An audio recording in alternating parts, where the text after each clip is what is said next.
This is a tabletop blender with a glass pitcher. Here is a close-up of how it looks in its entirety. We have our base that has 2 options plus the pulse, so 3 options. We have our glass pitcher, and then we have our lid. The lid has a clear measuring cup on the top, which is also where you add extra seasonings or liquids. And then you can see the little measuring parts on both sides. We have milliliters and ounces. And then you have your lid that has the grip, so it suctions on pretty well. And then we have our glass pitcher. The glass pitcher is very thick all around, so it's very, very solid.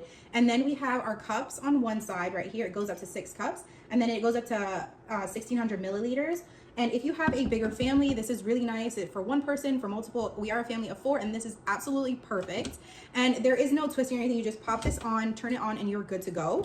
On the bottom of the pitcher itself, this is what sets it apart from most blenders, is if you look right underneath, again, here is the close-up, you have a whole option to twist this entire blade off and give it a good clean. It does have a suction ring on it, so please don't forget to put that back on before you seal it, just so nothing leaks through. And all you do is twist it open and then twist it closed. When you're done, pop it back in, and you can have a deep clean that way. And then our base right here comes in 3 different colors. I like this off-white color, but they also have pink and blue.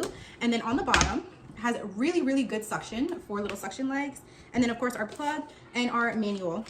Very simple. So we're gonna make a quick little smoothie so you can see how quick and easy and smooth things come out. I've done soup. I feel like soup is super easy because everything is already soft. I also did hummus, and while this is going, I'm gonna post a video of me doing the hummus. I have a cup of frozen fruit with sugar that I am just gonna pour in there. And for some creaminess, I like to add milk. And this goes pretty quick. It's not super loud. I feel like it's like a normal blender on the loud part. And then we're just gonna twist the dial. So if you want to pulse it, you would just hold it. So if you wanna make something like salsa, just do like a little chop, you would just pulse it, or you can just turn it on 1 or 2.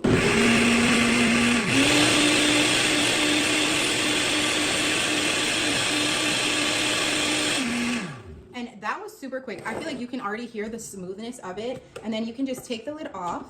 And I'm just gonna pour it into my glass cup right here. And you can see there is no chunks. Love that. And I do like the square. Usually it's like the circle part, but this one is a square pitcher, which is nice because it makes it like a natural pour, like a really good clean pour. And then the cool thing about this as well, add a little bit of soap and water, put it back on the blender and let it wash itself. So I'm gonna add some soap and water and I'll be right back. So I showed you the one way to clean it where you can take off the whole blade, and this is the other way to clean it, is just add some soap, add some water, and turn it back on. And just watch it clean itself. Now all I have to do is rinse it and you are good to go. You have a nice blended smoothie or crushed ice. You can do hummus, soups, things that are hot. It has a label right here that tells you the temperature and tells you how to treat the glass, because it is a little bit different. But other than that, this thing is absolutely amazing.